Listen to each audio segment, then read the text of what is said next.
এখন যাব গায়ে হলুদে, আর অনেক ভেবে চিনতে কী পরবো আর ভেবে না পেয়ে একটা ইয়েলো আর হোয়াইট কালার কম্বিনেশনে শাড়ি পরে নিয়েছিলাম। কারণ যেখানেই যাই প্রতিটা গায়ে হলুদে ইয়েলো কালার শাড়িই পরতে হয়, তাই একঘেয়ে লাগছিলো। আর এই একঘেয়ে কাটানোর জন্য একটা ইয়েলো হোয়াইট কালার শাড়ি পরেছি, আর এই মিঠাইকেও এদিকে একটা ইয়েলো কালার গ্রাউন্ড পরিয়ে নিলাম। আর পরিয়ে বিয়ে বাড়িতে পৌঁছে গিয়ে দেখছি আমার বরমশাই দাঁড়িয়ে আছেন।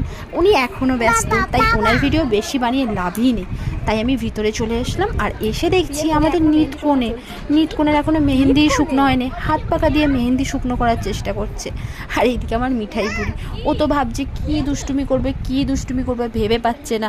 তাই ভাবতেই দেখলো দাদা এসে হাজির, যার জন্য এতক্ষণ অপেক্ষা করছিল মিঠাই। আর দাদা এসে আগে বড় কাজ সেরে ফেলেছে, কি জানো? আর কিছু না, বরণ ডালার কলা তুলে খেয়ে নিয়েছে, ভাবা যায়। আর যেহেতু ওইদিকে লক্ষ্য পড়েছে, সেহেতু ওদেরকে কলা দিতেই হবে। আর দাদা খাচ্ছে, বনি খাবে না হতে পারে? বনি